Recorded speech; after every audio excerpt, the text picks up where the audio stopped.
Look at yourself right now. You don't have control over your life. You keep saying you want to change, but if a screen, a fantasy, and a 5-second urge can control you, then be honest. You are not just struggling. You are being owned. Owned by cheap pleasure, owned by the same weak habits that keep draining your focus, your confidence, and your future. And the worst part, you already know it. Every night you tell yourself it's the last time. Every morning you feel the same guilt, the same quiet disappointment in yourself. Because this is bigger than lust. This is what happens when a man keeps betraying himself in private. And if you don't end it now, nothing changes. Not your body, not your mind. You will keep talking about becoming stronger while living like someone who folds the moment comfort calls. So here are the 5 steps, not motivation, not theory, a system. Step 1.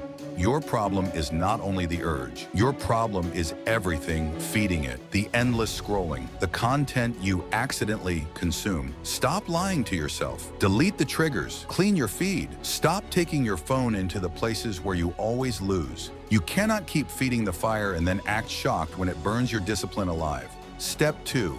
When the urge hits, you do not sit there and try to resist. That is how weak men lose. You move immediately. Cold water on your face. Go outside. Change your environment before your brain pulls you into the same old pattern. Step 3.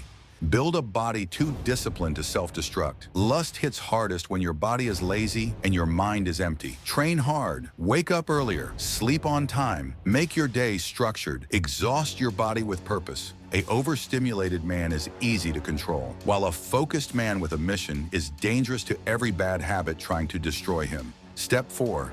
You cannot remove a bad pattern and leave nothing in its place. That empty space becomes the trap, so create a replacement system. When boredom hits, read. When stress hits, train. When the urge hits, move. Have a plan before the battle starts. Because most men do not relapse because they are too weak.